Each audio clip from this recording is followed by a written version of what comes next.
Okay, question ये है कि आपकी कंपनी का एग्जिस्टिंग करंट रेशियो है 2:1 और अब कंपनी ने एक ट्रांजैक्शन की है, ये है company just bought inventory of 500 on short term credit. तो अब आप ये बताएं कि इस ट्रांजैक्शन के होने के बाद इस एग्जिस्टिंग करंट रेशियो पे क्या इफेक्ट आएगा? नो चेंज होगा, इंक्रीज होगा या डिक्रीज होगा? जी जनाब आप बताएं। ऑब्वियसली नो चेंज होगा क्योंकि नोमिनेटर और डिनोमिनेटर दोनों में 500 ऐड हुए हैं। जबरदस्त, answer is wrong.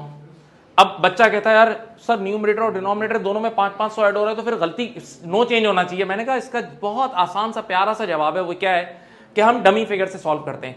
Current ratio का फॉर्मूला होता है current asset upon current liabilities. तो 2:1 एग्जिस्टिंग था ना, तो न्यूमरेटर में आपने 2000 के करंट एसेट ले लिए, डिनोमिनेटर में 1000 की करंट लायबिलिटी ले ली। देखो ये एग्जिस्टिंग हालात हैं। और अभी ये जो नई ट्रांजैक्शन हुई है, company just bought inventory of 500 on credit, इसकी एंट्री बनेगी इन्वेंटोरी आई, इन्वेंटोरी डेबिट और करंट लायबिलिटी क्रेडिट। तो बच्चा कहता है सही है, आपके न्यूमरेटर में 500 की इन्वेंटोरी जो कि करंट एसेट है वो ऐड हो जाएगा और डिनोमिनेटर में 500 की करंट लायबिलिटी ऐड हो जाएगी। मैंने कहा हाँ यही करना है।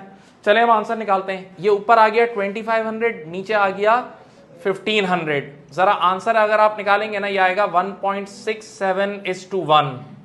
अब बच्चा हैरान कि एग्जिस्टिंग करंट रेशियो कितना था 2:1 और अब कितना हो गया? तो हकीकत में ये डिक्रीज हुआ है। हकीकत में the correct answer is decrease. तो बच्चा फिर वही सोच रहा है, वो कहता है यार आपने न्यूमरेटर और डिनोमिनेटर में दोनों में 500 ऐड ही किया है ना, तो फिर आंसर तो सेम आना चाहिए। तो मैंने कहा यही तो जवाब है, ऐड हुआ है मल्टीप्लाई नहीं हुआ, मैथमेटिकली सोचो। तो बच्चे ने कहा अभी भी समझ में नहीं आया, तो इसका सही जवाब बताऊं क्या है? इसकी सही लॉजिक है परसेंटेज चेंज। क्या जवाब है?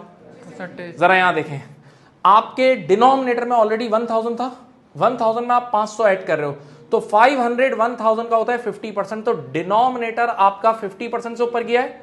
अच्छा न्यूमरेटर में ऑलरेडी अमाउंट कितना था 2000 और उसमें आपने कितना ऐड किया है, तो 500 जो है ना 2000 का होता है 25%, तो आपका न्यूमरेटर सिर्फ 25% ऊपर गया है। सोचें न्यूमरेटर 25% ऊपर गया है जबकि डिनोमिनेटर 50% ऊपर गया है, तो जब डिनोमिनेटर ज्यादा तेजी से ऊपर गया है तो डेफिनेटली आंसर कम आएगा ना। तो ये इसका रियल लॉजिक है। तभी मैं कहता हूं मैथमेटिक्स सीख लो, क्योंकि मैथ्स कब्र तक जान नहीं छोड़ती। उम्मीद है बात समझ गए होंगे। Thank you.